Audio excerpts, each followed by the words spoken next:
Socks or no socks and spikes, bro. You know what? I really liked that reel you created.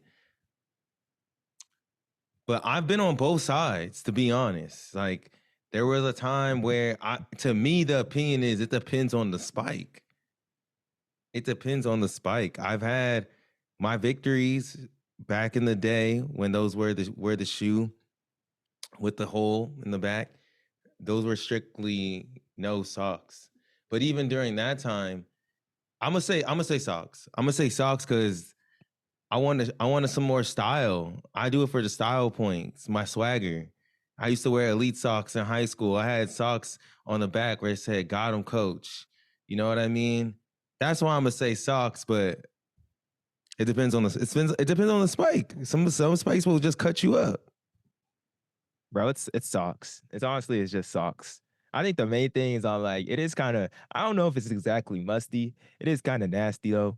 I think definitely if you're running over 400 meters, I think it's you kind well if you're running an 8, I could see. But yeah, for me it's always been socks too because I feel like socks always shown a little bit of personality. Like I was wearing your socks for a little bit, the Gotham Coach socks, and then I was wearing either my Ninja Turtle socks or I was wearing my Batman socks or I was wearing my Cyborg socks.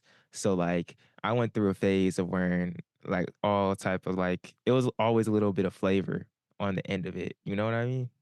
Yeah, I done no socks too though. No socks. If you have the right spikes, it will feel it feels amazing under the foot. Like, because I like to wear my spikes really tight. So let's say I'm a 12 and a half, I'm gonna wear 11 and a half. So the spike is completely like engulfing my foot and it just feels like the plate is right there attached. I like I that feeling too. I knew that this was like a hot topic in running, but like people really take this personal. Like this I is like know. I didn't expect that either. like I knew it was a hot topic and I knew that like people like it was gonna get people going, but I'm like, dang, it really got people going. Like people were going in there. People were I had some dude commented on it under the page and he was all like, what did he say? He said, I looked at all the world record holders and only one of them wears socks, Joshua Cheptegei. Everyone else, everyone else wears no socks. I was like, what? This That's man searched interesting. through Yeah, that's everybody. crazy. I don't know. That sounds like cap. Like, but like, hey, man said he did it. Another person was all like, this is why Christian Coleman lost to Noah Lyles at the US indoors. Said kids, you should all know that to wear no socks. I was like, dang, bro, what? Christian Coleman, big sock guy. I don't think socks affect performance that much, but I don't People even be know if tripping. Noah was wearing. You didn't get to ask Noah, I guess, huh? No, he wasn't there. I don't think he wears socks though. I remember at Prefontaine, he was walking around with no socks on after the meet. So I don't think he wears socks. But let's go into it. I'm Joshua Potts, Mr. Possible, always with the brother with the same mother, Air Pods, Super Hot Pots, and you're watching and listening to your favorite two black brothers every single Two Black Thursday. Wait, are we still on Thursday? Yeah, it's on Thursday. Thursday.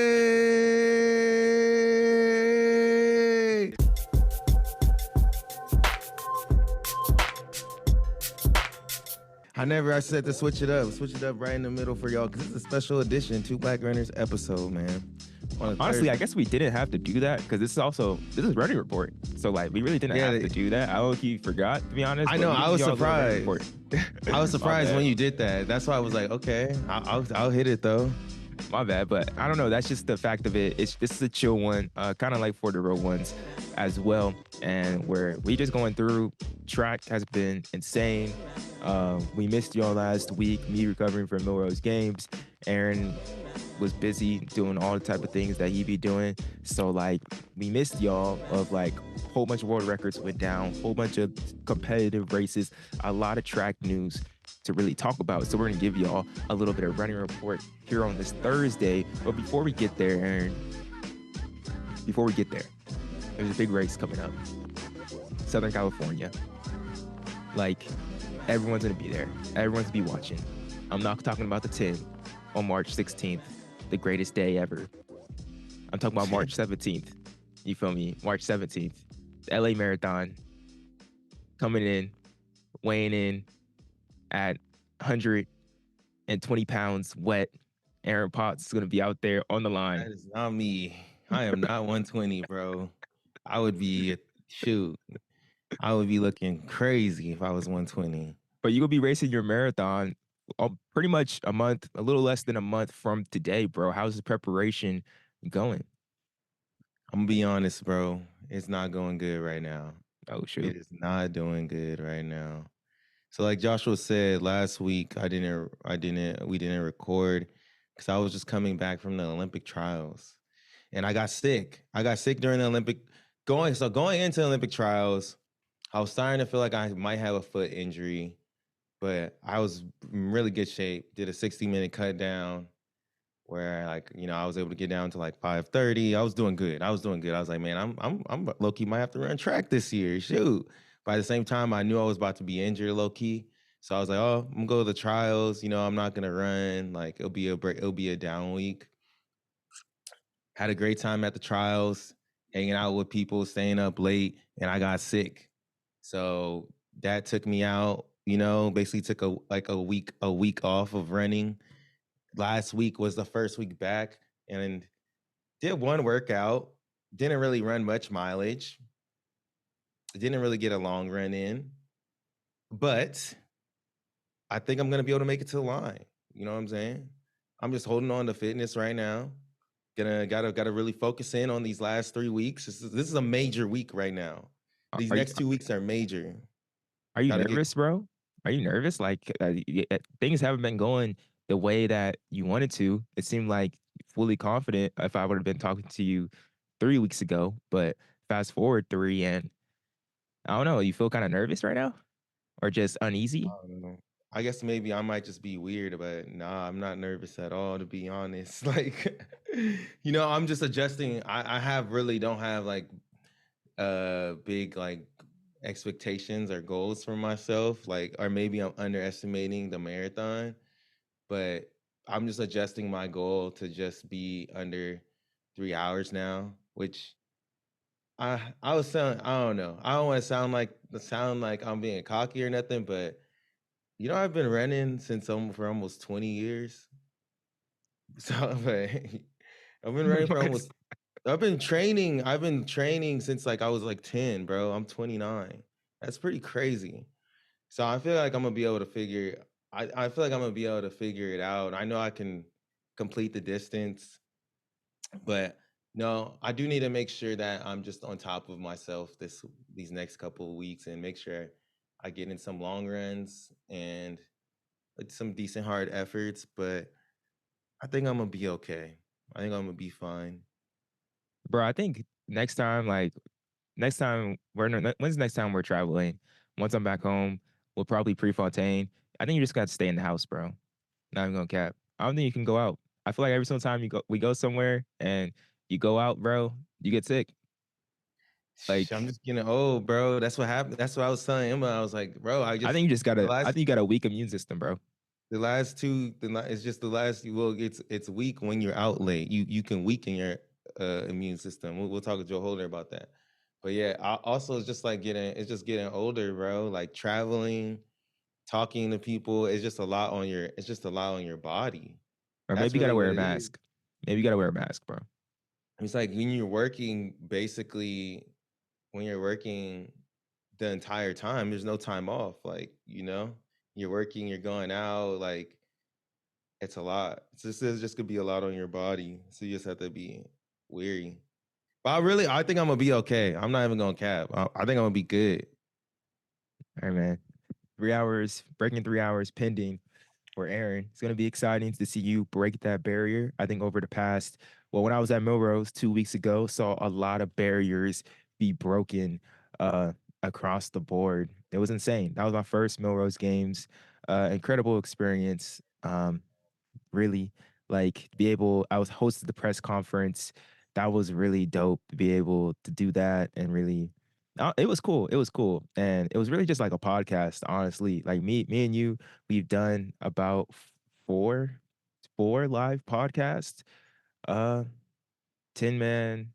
we did two for Hoka, and we did the one with Marco Chizetto. So we done four live podcasts, and it was basically the exact same thing, just more pros this time. And yeah, it was really fun. People enjoyed it. Thought it was a good time. And then we did some interviews and stuff on Saturday, the day of the meet. I don't really feel like I experienced Milrose the way I wanted to, or didn't have the questions for everybody set up. But like overall, I think the content coming from it was great. The socks, no socks did really well. The blind ranking did good, and the whole team performed well for the social media team. So that was really a really fun What's one thing? experience. Like, What's yeah, one thing about the Milrose experience? I guess that you didn't expect or that you learned or something.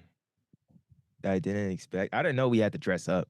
That's one thing I did not know. I did not know we had to dress up for the Milrose games. If I don't know, I would have brought out like a suit or something. You feel me? I had to go buy some slacks from H&M.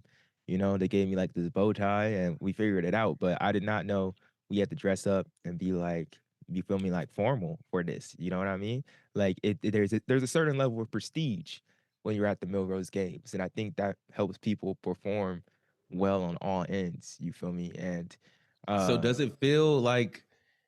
What does it feel? What is the feeling like for Milrose? I mean, just you were there for the lead up and things like that, but how does it compare to a championship race or a Diamond League race?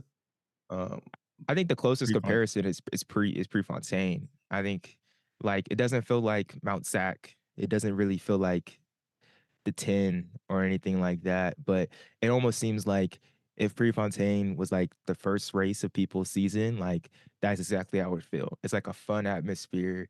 Most of those people are from America, or like most of those people are from America. So like they're competing domestically. So it's just really like a nice trip, to be honest. And it's like I don't have to go far, get to compete against the home fans, compete against in front of the home fans against like great competition.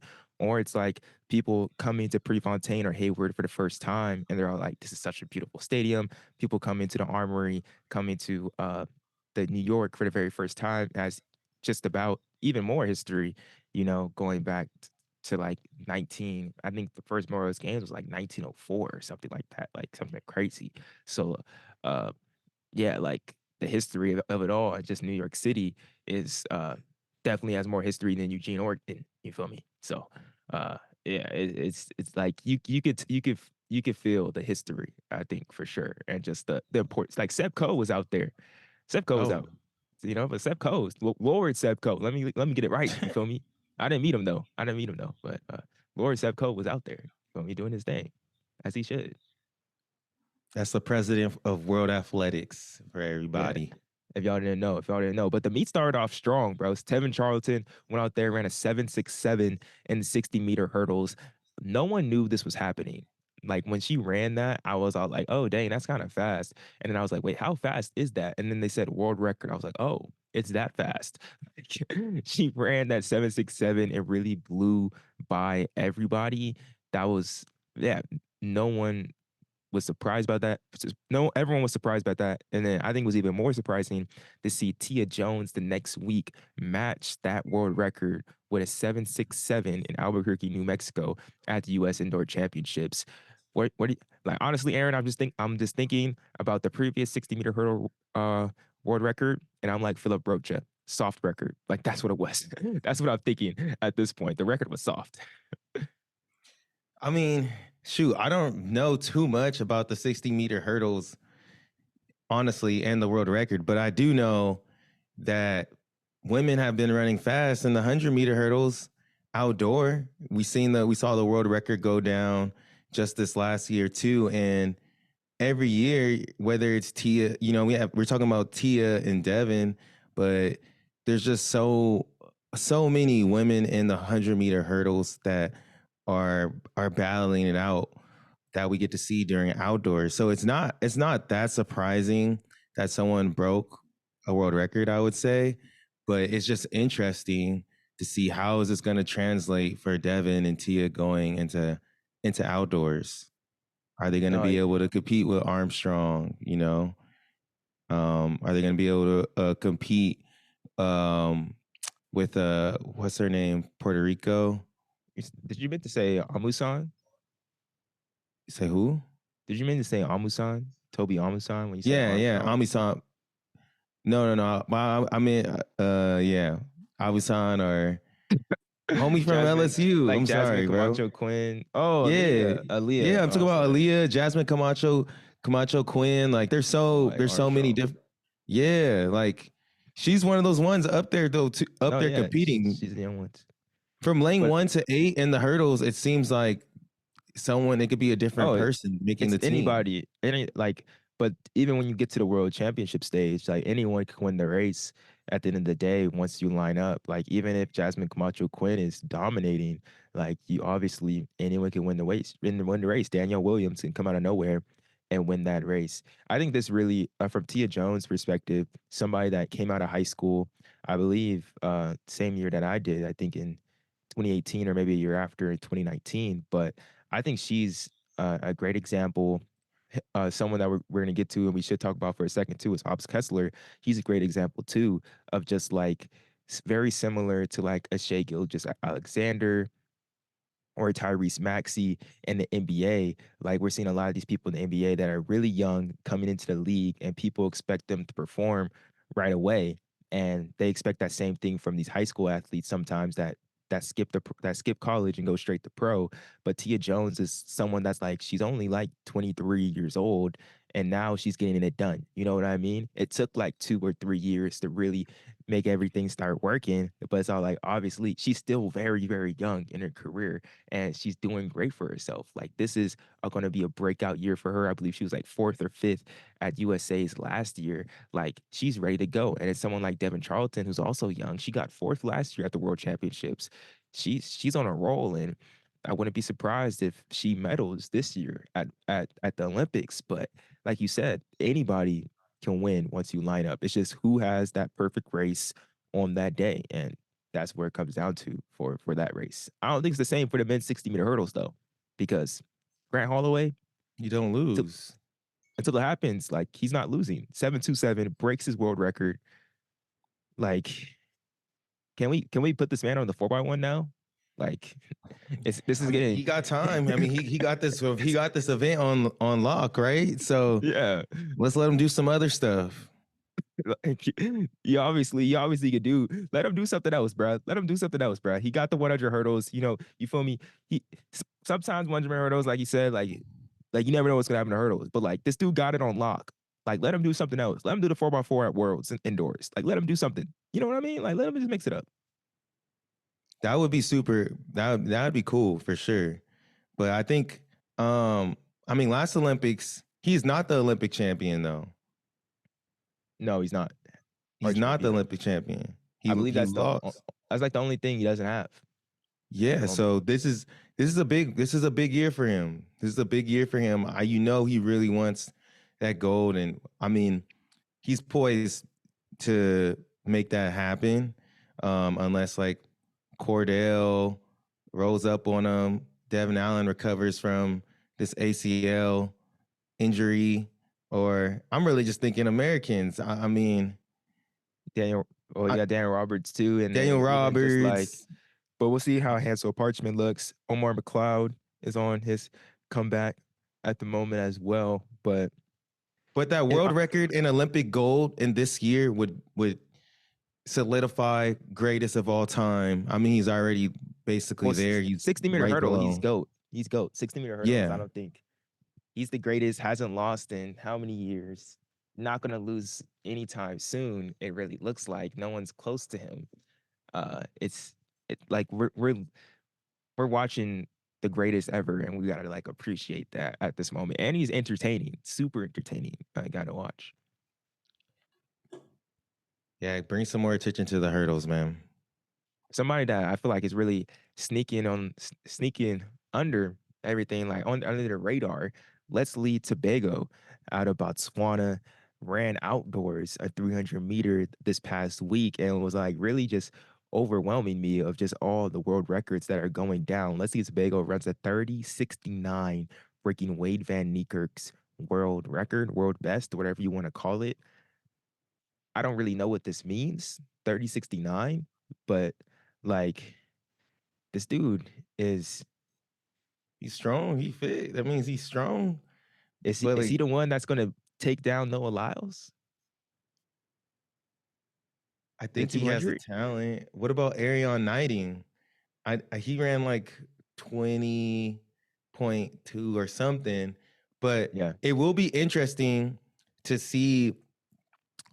Tobago looked good in the 100 last year too. To be honest, he looked good in both the 1 and the 2. So, and Arion Knighting, if you haven't seen him, he ran at an indoor meet in Europe. I'm not 100% sure. I think it was 20.27 or something. 20, I 20.21. 20.21.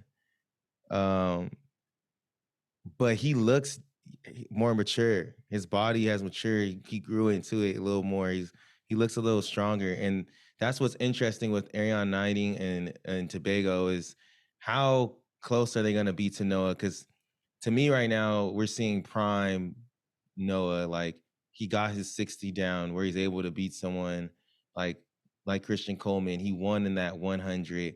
I feel like Noah is getting closer to the Bolt level of the reality of the record of him being Usain Bolt is like starting to set in. It's getting a little bit closer. And it's cool that we have these young guys like Tobago and Arion Knighting who are under 22 years old who could possibly challenge him. That's not to say we can't forget about Christian Coleman and forget about like Fred Curley and Trayvon and those guys, but I think these dudes are right there, bro. Like it'll be interesting. So look at this, Aaron. Tobago, 100-meter PR, 9.88. He did that at World Championships to finish second place right behind Noah Lyles. He also finished second. He finished third place in the 200. I believe he ran like 19.7 something, but his PR is 19.50 from last year as well. And now he has his 300-meter PR of 30.69. I don't know, bro. I don't know. I don't know. I feel like this is something that is could be made an argument of the guy that can really bring down Noah Lyles. I was talking to Robert Hooper, you feel me? And that analogy that I was saying that this dude, Noah Lyles, the anime character, this man was telling me at Melrose that like Noah Lyles, he has plot armor right now. Like he can't lose. Like he's like Goku cannot lose in Dragon Ball Z, Naruto can't lose in Naruto, like Yeah. Luffy can't lose in One Piece. Like right now, Yeah. Noah Lyles cannot lose in his own manga or anime show. But I don't know. I feel like Leslie I agree Tobago, with he that. he may be Cell. He Mm. he he could be Cell. And but if he sell, you know who Gohan is then? Arion Arion Knighting. Knighting. Yes, that's Gohan. That's Gohan. We getting deep into the anime.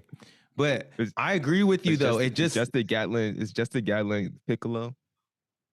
Justin, you started off on the dark Just the side and Gatlin's. now I don't know. He was like helping out Arion. I don't know. Okay, go ahead. Go ahead. My bad. I don't know where you're going with that. But I just I agree with you on like he has plot armor. It definitely just feels like I mean, I just feels like right now this is his time. It just feels like he's really hitting his stride physically and mentally and he knows exactly all of the work that he's put in. It just feels like it's finally starting to come to fruition into light and like how old is Noah? 26? What, 27? But he's been pro Yeah, since 20. He's like same age as David. So yeah, I think yeah, 26. and he went straight pro out of high school. So he's been at this, he's still very young, but he's been at this for some time. So he's used to like the nerves and all of the mental stress that comes through it. And it just feels like he's really worked on his game. Whereas these other guys, they're just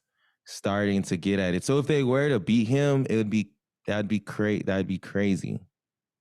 Yeah, but I think that's what makes it so exciting, especially when we get, especially for Tobago to do this, to run this 36.9, because I think for me at least, but I think for the wider audience, we'll see when outdoor season comes. But I think this 36.9 is going to let me I think this makes me realize that like, okay, there's somebody that can actually beat him in this 200. Because even though Noah's ran faster than that, 1950 is very fast. To be able to have that strength or to know that he can run that 30:69 now, I don't know if he can beat him in the, I don't, maybe it's the 100. This Letsile Tebogo is, he's like, I don't know. I don't know. You want to talk about that 100 race, or do you want to talk about that 60 race a little bit, the Christian Coleman, or I mean, I kind of talked about it, but because yeah, what you because thinking about it? What do you think? What do you think about that? What do you think about him beating Coleman? I think it's a big deal. You feel me? I wouldn't be surprised if Christian Coleman beat him in at Worlds. You know, that's what I think I'm most excited about. Like, how is Christian Coleman going to respond now? Because I think Christian Coleman is like, he's still, I think, probably the best starter ever. He has the best start, and I think he didn't run a bad race in Albuquerque. Like, Noah just ran a better one. His acceleration has gotten next level. Like, his start's still not great, but the way that he accelerates is, His start is good enough now.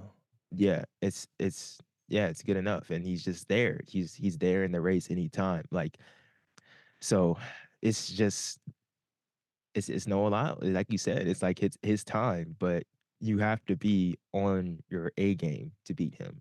You can't be on A minus. You got to be on A.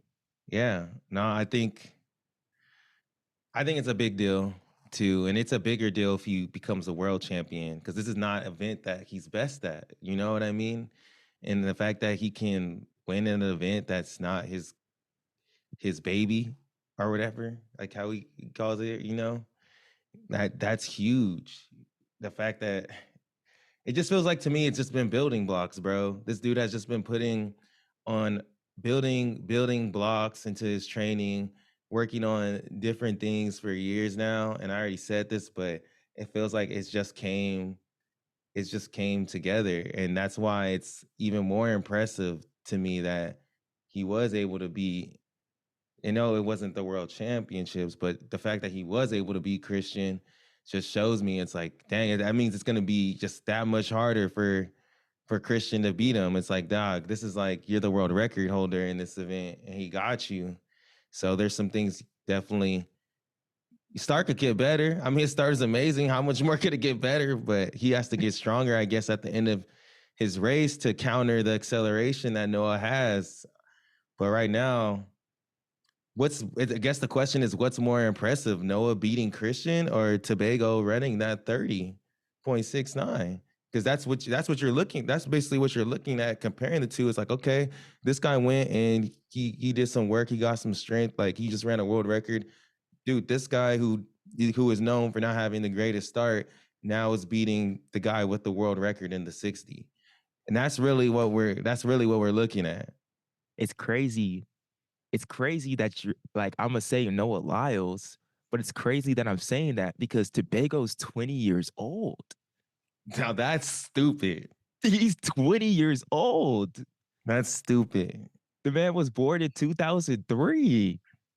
He's That don't 20 even years sound right. old. 2003. That's And he crazy. ran 36.9 for 300 meters. But I'm going to say Noah Lyles because, like, his start is better. His start is so much better. And that means that he can run a faster 100 meters now. And he Yeah. has the confidence. There's, until he gets knocked off, who's more confident than this man right now? I put on Grant my Curley. threads. I was like, I commented, this man's a track and field rock star. The way that he's walking into meets, the way that he's trying to put on for track and field, he feels like he is the spokesperson for track and field at this moment. And doesn't it may He seem is. behind the scenes, it may seem like a wait, but at least in front of the camera, that would be a great question to ask Noah, probably on a It's podcast or not. Don't something. ask him that. Trust me, I ask him stuff like that all the time. Like, oh, he's like, I've been the guy. Like, he's tired of being asked that question. Like, No, but just to the be honest, but I'm talking about the outside pressures of just like everything because he is like well yeah but he has been the guy but like he carries that well and like he wants to carry that he wants to be the LeBron James, he wants to be Tom Brady, like he he is wants that. to be the face and like He he doesn't crumble under that. No, he. I don't think he will. I don't think he will. Like that really does. Like I said, what I talked about the other week, the spirit bomb thing that he does. Like he's really absorbing the energy. He's a highly extreme extrovert, bro. Like he gets energy from other people. Like I don't know. I don't think that doesn't shake him at all. Like the pressure. I don't think he sees it as pressure. He just really knows how to turn it into fuel. So that makes it even more dangerous to me, bro. Like he gonna walk into a stadium and put his hands up, and he gonna really suck energy out of the air from everyone's spirit. You know, that's rooting for him. He really does that. That's scary. That's kind of terrifying. That's kind of terrifying. All right, so I don't know what else we can talk about, but we can talk about this because this is kind of crazy, and I think it's also something not being talked about enough. Femke Bol breaking the world record, her own world record in the 400 meter, 49.24. There's now some talks about her being, could she be the first ever woman to break 49 indoors in the 400 meters? I want to see Sydney run an indoor 400. Yo, Like, low key, this is yo. No, actually, this is pretty interesting to me that she ran 49 too. Like, I'm like, I know last year, we were like, okay, chill out, y'all, chill out on the Femke. Like, that's Sydney right there. Like, y'all gotta chill. But uh, I saw that 49 too, and I'm like, hey man, she only getting better, bro. You know? true, true. And what if is she gonna run the four? Is she gonna be like, I'm gonna follow Sydney? Like, no, bro, you not getting away from me. Like, I want the smoke. Because That would be can she beat hilarious. Sydney in a 400 in an open four? Who's gonna win, Sydney or Femke? It's a battle at this point. Like it's a battle for sure, for sure. But I think what's really interesting too is to see. I don't really know how to pronounce her name, but to see her country, uh this girl also from her country, Claver, Leaky Claver from Netherlands, finished right behind her in that 50-10. And we seen how they ran in that mixed relay. They're gonna have a very competitive 4x4 and mixed relay again at the Olympics, and they're getting better and better and better. That time that Claver ran was faster than Alexis Holmes ran that 53-4 to win the USA Championships. And you've seen the gap that she had on Talitha Diggs and the rest of the field at USA. So Netherlands, the level of like Femke is raising the level of competition and the level of just everybody for the Netherlands at this moment. And it's really it's crazy to see it. But yeah, Femke, she's a beast. And I hope we get a healthy Sydney McLaughlin-Levrone to go up right against her because uh, Sydney, this is the thing. Sydney either need to come out and remind us, like she need to remind us like who she really is. I just want we want everyone to showcase that. Sydney McLaughlin Levrone, do your thing. But then it's also saying you need to come out here for Femke can come out and make her mark and like make sure she does these things and like nobody can have any question about what happens. Because I don't want Femke to break the world record, Sydney McLaughlin Levrone not be there, and then people being all like, well, Sydney wasn't in the race. You know what I mean? Yeah, yeah, I but just pray that happens. They get in the same race. I think it'll happen in due time. I'm just, I was saying, talking to myself, I wasn't putting respect on Femke last year. I was one of those people, but I gotta put respect on her name. She's still out here continuing to break records. I think it is possible for her to break 49 low key. That would be insane. So that's going to be a really good rivalry for the next couple years.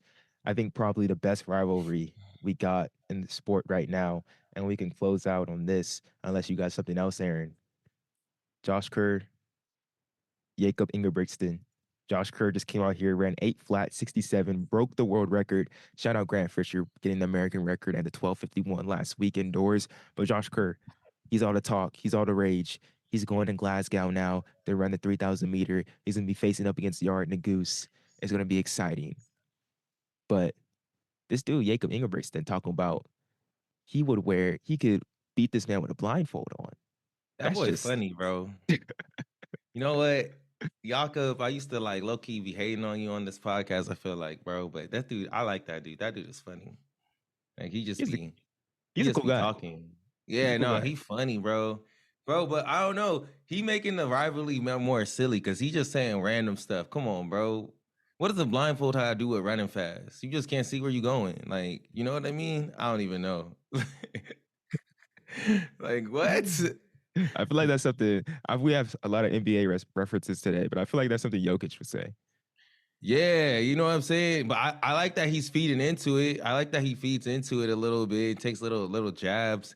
I wonder how Josh feels about it. I wonder if Josh is annoyed about it, or if I don't know. I don't know. It's just hard to tell if this trash talk is real. No, I think it's real.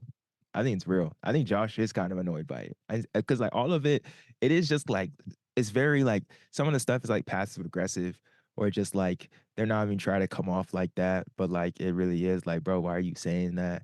It's just like, but they're also playing into it and just trying to hype up the sport and calling your shot is just like they want to one up each other and like they all want to one up each other from like from Josh to Jacob to even to everybody besides like Yard. Like Yard's like the only one that really does not care.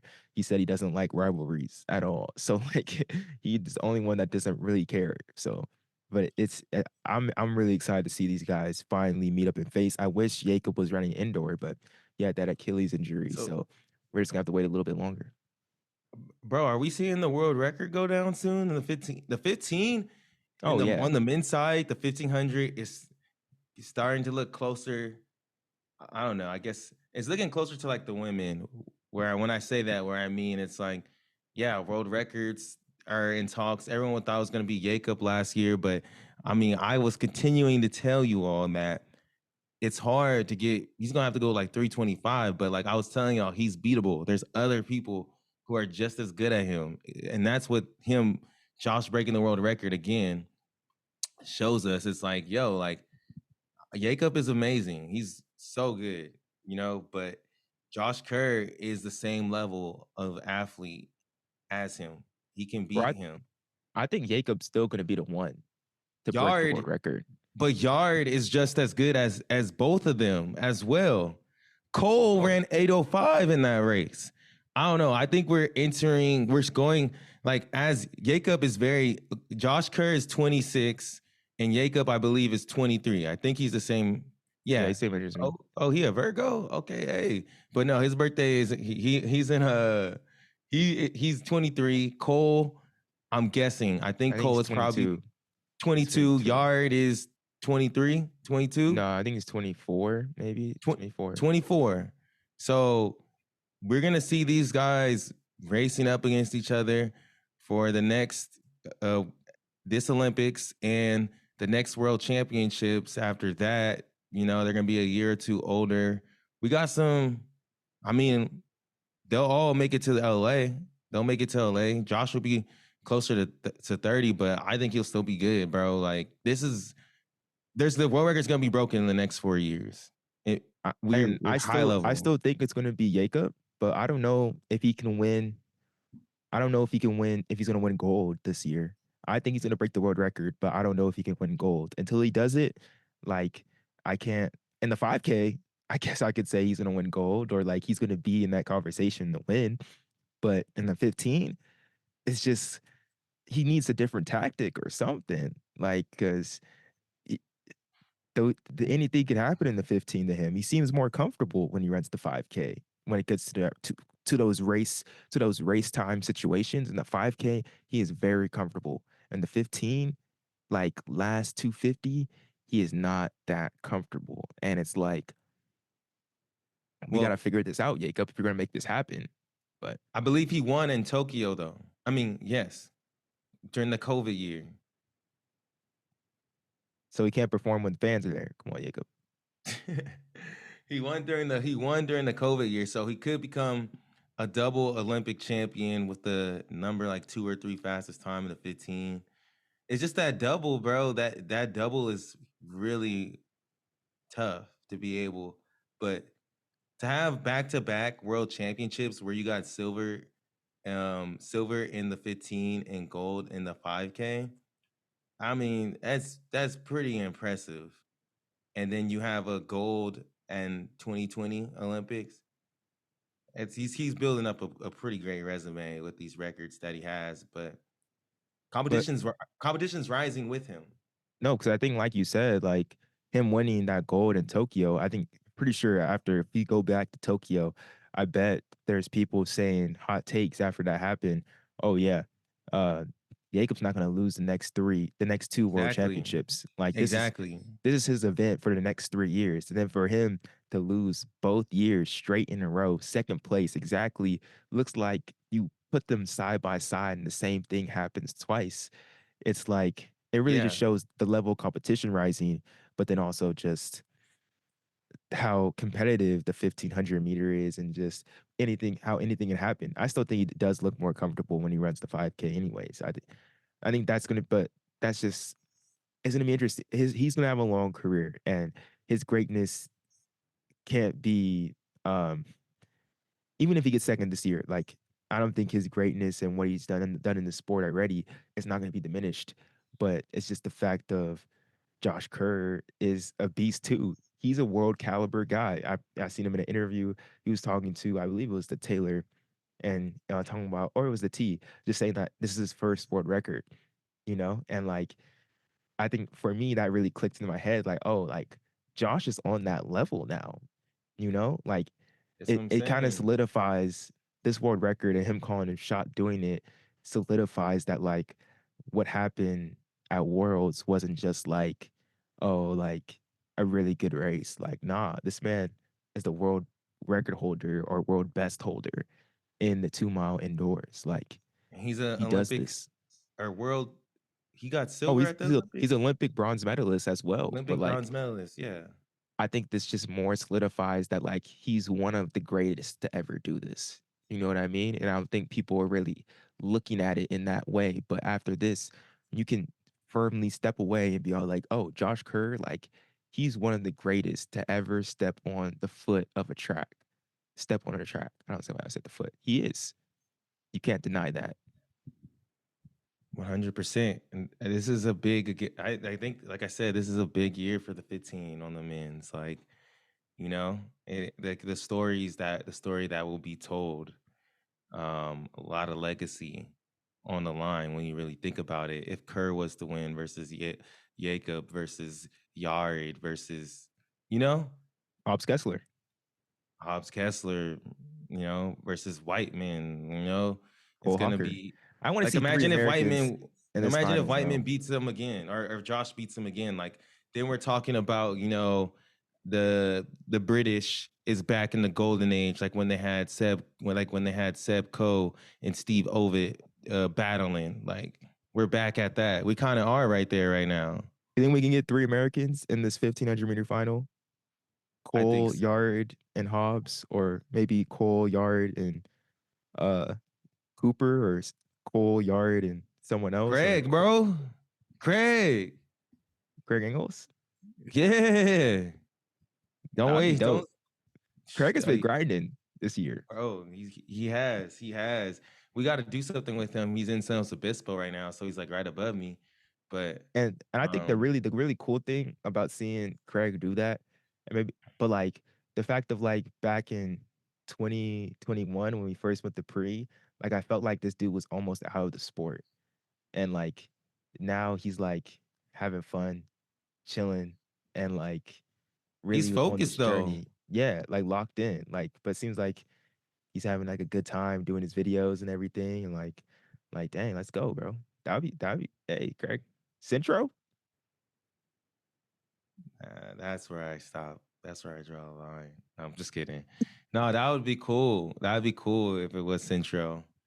But I don't know. But yeah, it would be crazy. Back to what I was saying about legacy. If someone like Centro made the team and made it to the final. But I definitely think we can have.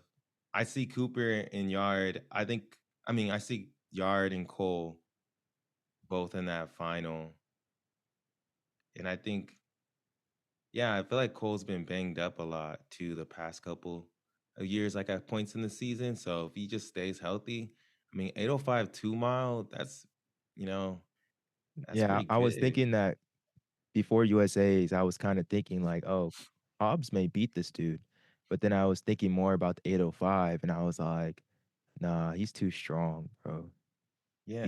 He's way too strong for Hobbs at this moment. And he firmly showed that in that race. That like he firmly showed in that race, like, yeah, bro, I did win the Olympic trials, like when I was at Oregon in 2021. Like, let's not like I know how to race championship races. Like, He's just as good as Yari, oh yeah, yeah.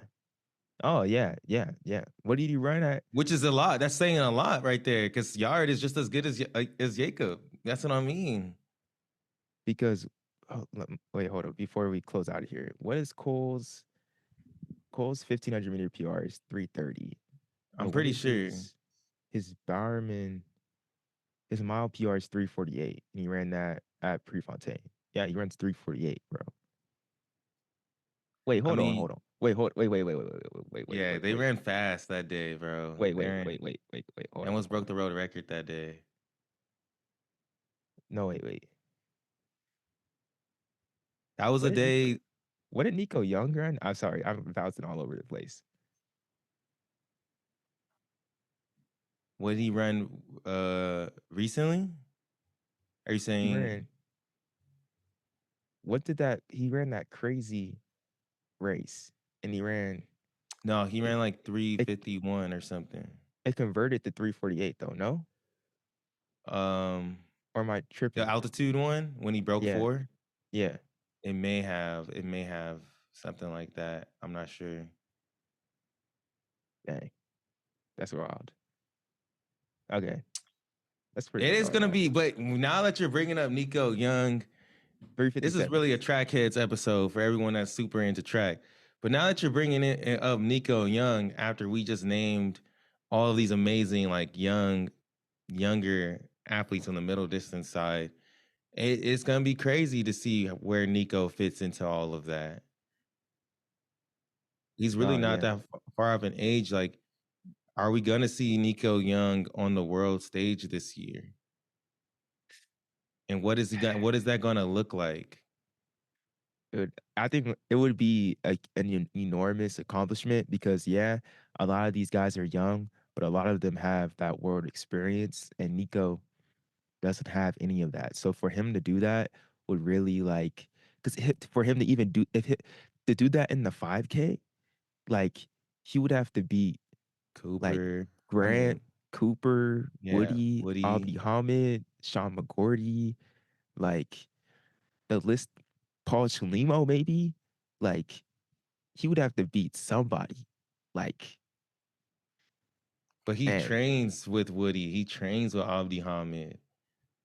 true. They're on a different schedule though. Like, but he trains with them, so I feel like his There's no confidence in way. being able to beat There's no them. way a college kid makes it. I'm sorry. That would be crazy. But is he racing? Is Nico racing the 10? Is he on that start list No, I don't think against those so. I guys? don't think so. I don't think he's in on 10 because that would be right after. I don't know what he's doing at NCAA's, but that would be like 2 weeks. Oh, that'd be a week after NCAA's.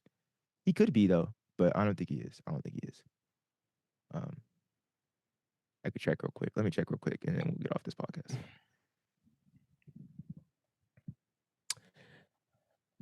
But yeah, there's a lot. There's a lot to think about. And honestly, I haven't really been like super hyped about indoors. Like I was in and out of USA's. Kind of excited for World Indoors to see some things, but I'm really just ready for outdoors and the trials and the Olympics. This still feels like preseason. No, yeah, it does. It does. Water indoors is going to be lit. I think 3,000 between Yard versus Yard and Homeboy and Josh Kerr is going to be like the most exciting. I'm excited to see how Hobbs and Cole do. Nico's not in the 10, and I'm excited to see if Noah Lyles can get a world championship in the 60, and then plus to see how Ellie performs in the 3,000, because I think It's crazy to see how great she is at this moment and hasn't missed a beat. Uh, yeah, Shoot. there's a What's lot. your 15? Yeah. I'm wondering what the on the What women's is 15 side too. I'm like, no? I was thinking, bro. I'm all like, can Nikki lose? Like, is there? I don't know, because Ellie's beast right now, but when Ellie lines up against Nikki in the 1500, maybe we see that at Prefontaine, hopefully, well, or I'm during the just mile. Like, who's gonna win? what about Caitlyn? What about Caitlyn Tui? I want to see what her pro debut and what's that gonna look like and what event is she focused on. Is she focused on the 15? She focused on the 5 I think if there's any college person, any college distance that makes it on the team, Parker Bobby. and the 5K. Yeah. If there's anybody, it's Parker Bobby. Carissa, Elise. Is Alicia Munson gonna run the 5? I guess Oh it's yeah, what's she's the doing the 5 consider and the 10. But it's Alicia also hard. Munson. It's Oh hard. yeah. It's a hard team to make, but if there's anybody that's gonna do it, I think it's gonna be Parker Bobby. That's a hard team to You make don't though. think Caitlyn Tui though in the 15 or the 5K? We haven't seen We'll her see. run yet, but she's We pro haven't seen now, her so run. she's I would love to gearing up see for the it. Olympics. But now we got like Addie Wiley, who who's getting even more experience on the world stage. But she's gonna run the yeah. She's gonna run Is the she gonna run 15. the 15 or the 8? You probably gonna run the 15. She's gonna run the 15. Yeah, yeah, that's crazy. That's crazy. That's gonna be pretty competitive as well. But I got Nikki and Ellie both making it, but I think the Who will third win that spot, race though? That's the question. Who will win? I'm putting my money on Nikki. We'll see. We'll see. It's gonna be exciting. It's gonna be exciting. Dang, this was only supposed to be like 30 minutes. It lasted 40 minutes. This was definitely for the track heads. As we just nerded out about track for about 45 minutes. But appreciate y'all for tuning in. Keep the NBA All-Star game exactly how you guys have it. Wait, that's not what we talked about to get into this. Well, I'm continuing it from the earlier podcast. Keep that. And we'll catch y'all next week. Let's get out of here. Yes, sir.